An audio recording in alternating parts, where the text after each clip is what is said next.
Moving on with the Agitator box set with Litan, which was the first movie in this set, which is number 59. And this is such a weird oddity of a film.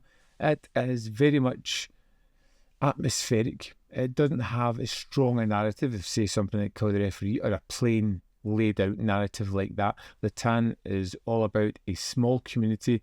This is their almost Day of the Dead festival where they all dress up in these spooky masks. Get a little blurb at the start of the movie explaining this. This is how they respect and honour the dead. But there is something really weird going on in Litan.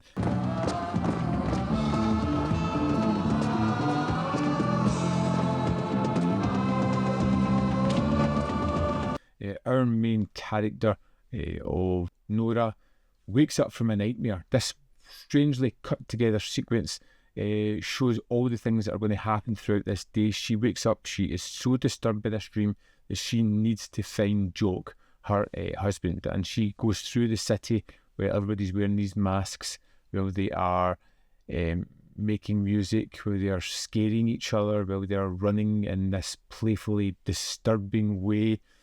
She spends the first start of the movie just trying to find her husband, and it's set over one day, and the tensions and the atmosphere just get more icky as the film goes on. It's an experience to sit here listening to the wonderful music that goes on, the strange imagery, the sense of mystery that drives the movie forward. It's one thing that I'd say it just grabs you at the start.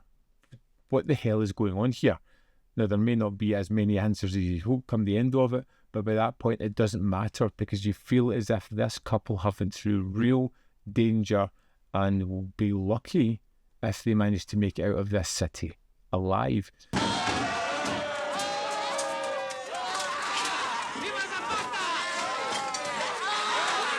There are so many wonderful visual touches in this that just stand out to me.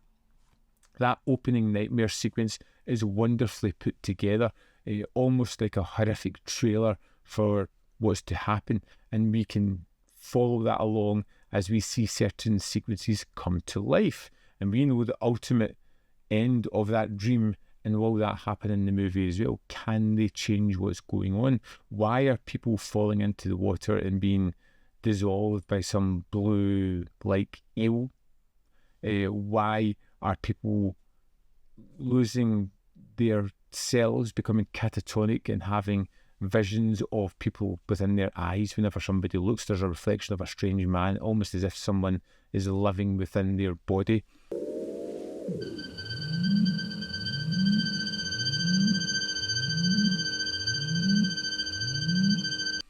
It has all of these weird and wonderfully nightmarish touches that just make it feel off. And for a movie that's set mostly throughout the day, there is an uneasiness to that, to seeing these people running about with the masks on, to see the increasing violence starting to build up throughout the day as tragedy happens, as people lose their morals, as they start to take over to their unbridled id and just start to cause devastation to one another. And it's all driven by this mystery of what the hell's going on? Why can't this couple just escape this town? Why are people doing this to each other? It's just wonderfully set up. There is a certain level of expertise within the editing and the way this story is put together. Like I said, it has this mystery at the heart of it. In some way through the film, the mystery's still there, but it moves on to tension, suspense-filled chase sequence as we watch our characters try to evade the sheer carnage that's going on in this town. Cet homme essaie de rentrer chez lui. Personne ne lui ouvre. On ne le reconnaît pas, on croit qu'il est mort. Il va vouloir se venger. In Moki, what I love about him after watching only 2 movies is the way that he fills his screen with lived-in characters, how everything is just wonderfully laid out. He has an eye for really picking out these textured settings for his story to take place, whether it be the caverns in this one, the narrow streets, whether it be these strange bodies of water, while he always has the colour red coming to the forefront of this one, there is a marching band that seems to always pop up with these bright red jackets and other red throughout the film as well, that just seem to indicate that something is coming, something dastardly. I really liked Litan. Again, this was another one from this set that, again, knew nothing about the filmmaker, knew nothing about the film, and I am so in. I am just a little bit upset that I only have one movie left to go, Agent Trouble, which I would wish I could hold off on, but I can't. I'm watching that as soon as I can.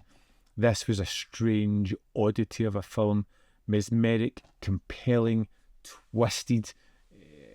Even the fact that Jean-Pierre Mocky, I don't think is the greatest actor, but because he knows the material as well as he does, having wrote it and directing it, it's fine.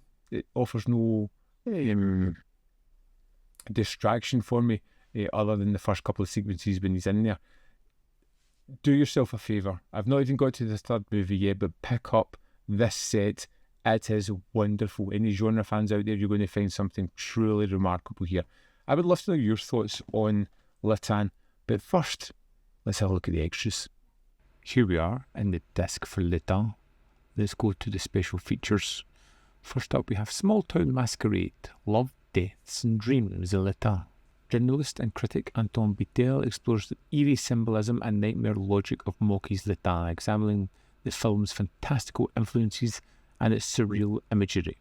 Recorded exclusively for Radiance in April 2024, and this runs for 17 minutes 29 seconds.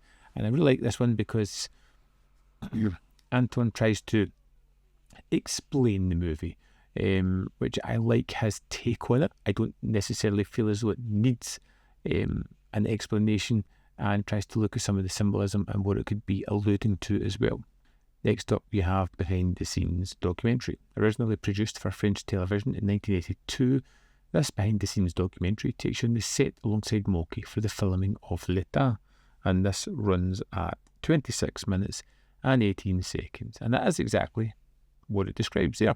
You get to see this almost behind the scenes footage as they record certain sequences. Sometimes there are talking heads giving small sound bites, but most of the time you're just like a fly in the wall, just watching what's going on. I kind of like that.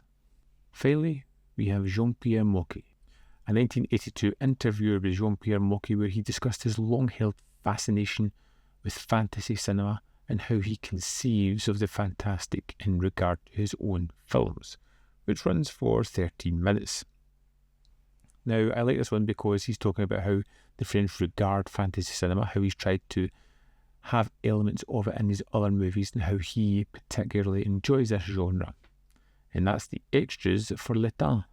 So as I said, I want to hear your thoughts on it. So let me know in the comment box below whether you love it, hate it, feel somewhere in the middle. Do you know anything about this set? Have I talked you into picking it up? I hope I have, because it is wonderful. As always, there is more content up here. You can see more of my stuff. In the description box below are links to Patreon membership program, manvfilm.com, always, in which you can support me. Thanks for watching, and see you next time.